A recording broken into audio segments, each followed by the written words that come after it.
So after many hours grafting away in the Versus suite of gameplay modes on Gears 5, I've come to the conclusion that the multiplayer of Gears 5 Versus is good, but just good, and here's why.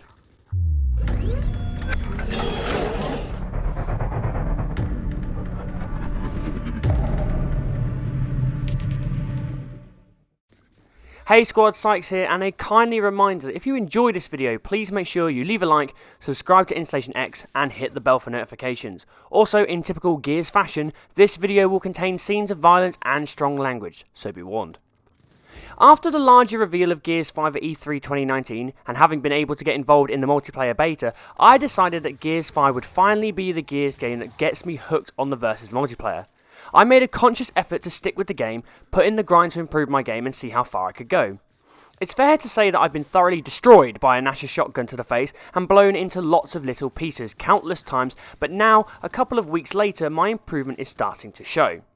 So what are my thoughts on the Versus multiplayer and why do I think it's good, but only just good? Well, let's first look at what the Versus mode of Gears 5 has to offer.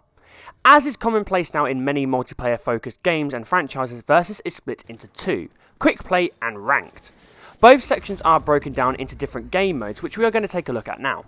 In the Quick Play section, you have the option of Arcade Quick Play, which is one of, if not my favourite game modes. In Arcade, the objective is to help your team be the first to 50 kills. Each player gets to select a character from either the COG or the Swarm, each with a varied loadout of a primary weapon, pistol and grenade. Eliminations in-game earn you skulls, which quickly add up to the more times you wipe out an enemy. These skulls can be spent in either randomised or specific power weapons and grenades, depending on your chosen character.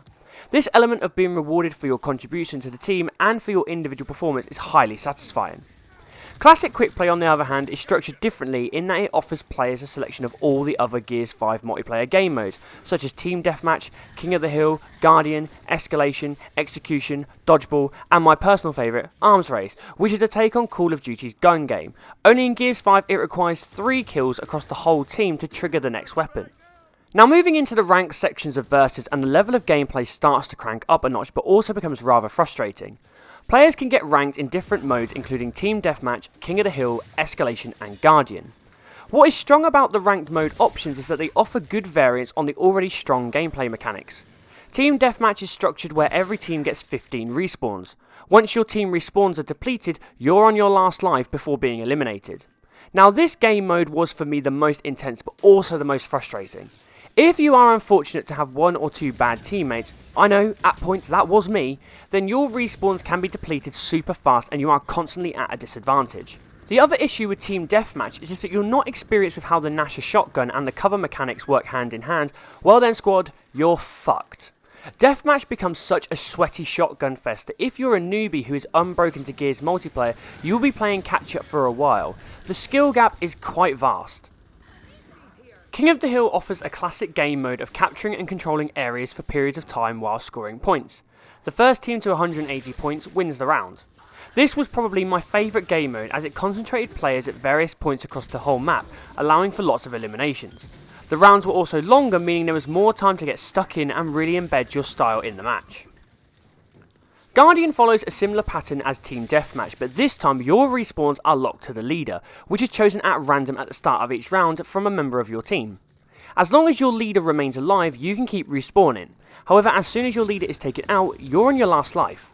This then provides probably the most thought out strategy on how you approach each round.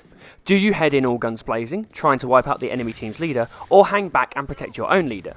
The issue I had with Guardian is that if you have a teammate who stupidly runs in and gets wiped out instantly, you guessed it, you're fucked.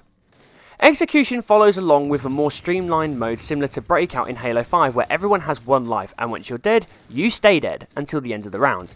This wasn't my favourite mode, but I like that it's there to offer variation in a game that can somewhat be limited by its mechanics on how it varies its gameplay. Now the last and most frustrating mode for me at least was Escalation. This is a play on domination where there are 3 points to capture. The problem is that with Escalation there is so much going on that if you're new to Gears and the mode, you literally have no idea what's going on. From some rounds finishing super quick because all 3 points have been captured, to then figuring out that before each round both teams can add new weapons to spawn on the map, it can soon become a bit of a cluster that can be hard to manage. Overall, I think the offering of game modes across Versus is very good and manages to provide lots of variation to a game that can fast become flicking between cover with a Nasher, because that is simply so effective. However, my biggest annoyance with Versus was the ranking system and how you level up within each ranked game mode. Put it simply, I have absolutely no idea how to rank up in Gears 5, and after having a look round on the internet, I don't seem to be the only one. Now initially I was only ranked in Team Deathmatch and placed in Silver 2, which was fine. That's pretty much, with the experience that I have with Gears 5, where I expected to be. However, my problem was how I yo-yoed around the same rank. I would have games where I would play well, my team would win, and I would get a decent amount of eliminations and a few deaths. I would then move up in terms of going from, say, top 80% to top 60%. I would then continue to do the same, but would end up going down the percentages, or in some cases I would go up percentages when I was asleep and not even playing the game.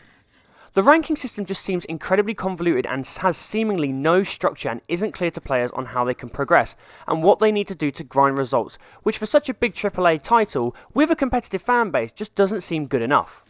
When I'm deciding to leave ranked playlists altogether to move to quick play playlists to have more fun and not deal with the frustration of the ranking system, I see that as an issue. This is also made more annoying with the fact that levelling up seems to be easy and clear cut, yet has no relevance for competitive play. To sum everything up, I think that the Versus multiplayer for Gears 5 is good, but just only good. My experiences so far with Versus have the majority been positive. I have enjoyed the challenge and getting better at the style of gameplay that I have little experience in, and I thoroughly enjoyed all the modes, spending most of my time in classic quick play to get into a variety of games. However, what holds Gears 5 Versus back from being considered great, in my view, is a poorly designed and poorly executed ranking system that leaves players annoyed and frustrated with progress they probably aren't making. Here's hoping these issues can be addressed by the Coalition and I can start effectively climbing my way up the Gears 5 ladder. Well guys, I hope you enjoyed the video, and if you did, please make sure you leave a like down below, you head over to InstallationX and subscribe, and you hit that bell for notifications. Let me know your thoughts on Gears 5 Versus multiplayer down in the comments below, and as always, don't forget to follow the channel and myself over on Twitter at installation_ix, capital I, capital X, and for more Gears 5 content and everything Xbox, stay tuned to InstallationX. Bye guys.